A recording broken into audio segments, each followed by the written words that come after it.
بسم الله الرحمن الرحیم.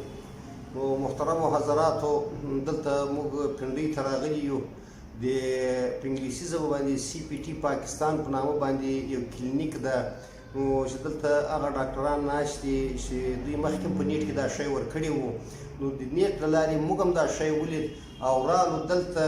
نو چې موږ لا حال په خپلو سترګو ووینو، نو د موږ یو مریض وو، تقریبا ډېر وخت یې په مختلفو ښارونو کې خپل علاج کړی وو. کوم وخت چې دوا خوړله نو ښه به وو، چې کله به دوا ختمه شوه هغه وروسته بیا هغه مرض په ده باندې راوګرځېدو. نو بیا موږ رالو دلته تقریبا 6 ګنټې سفر هم راوکړو، پنډۍ ته رالو.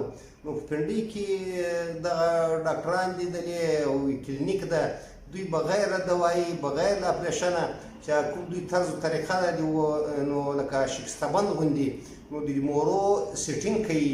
نو سیټینګ چې وشي بیا د دوی څه تدابیر دي، د هغو تدابیرو په رڼا کې که چیرې یو سړی 10-15 شپې پرهیز کوي، انشاءالله امید له خدای ده.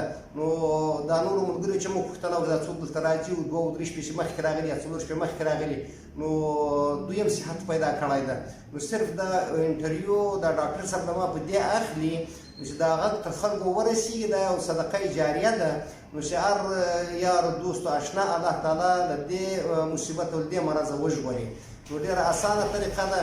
نو تقریبا 6 سیکشنه دوی ورکوي، یعنې د ورځې 2 واردي خپل عمل اجرا کوي. نو که په 2 کې ښه سو هم دوی اجازه ورکوي، که په 3 کې ښه سو هم دوی اندېښنې. نو اخر هغه درېیم ورځ 6 سیکشنه پوره کېږي. نو بیا د هغه وروسته چې نو مریض ته اجازه ورکوي یا کوم تدابیر چې ورښیي چې په دا رقم سره په ګاډۍ کې ځان رسوي، دا رقم پورته کېږي، دا رقم به کښېنې. نو د 15 شپو هغه هم داسې ډېر غټ تکلیف نه ده، صرف پرهیز ده. نو چې بېرته امورې چې دا دوی سیټ کړي د هغه شاوخوا ته غوښه راشي، نو یقیني الله تعالی دې نو دوی ته هم اجر ورکړي، دومره غټ خدمت.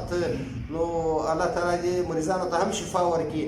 نو باقي دا یو اسباب دي، شفا خو الله تعالی انسان ته ورکوي. نو انشاءالله امید له خدای ده په دغه اسبابو باندې تقریبا موږ او دا کوم ملګري زدلې راغلي یو الحمدلله په دا 2 شپو کې.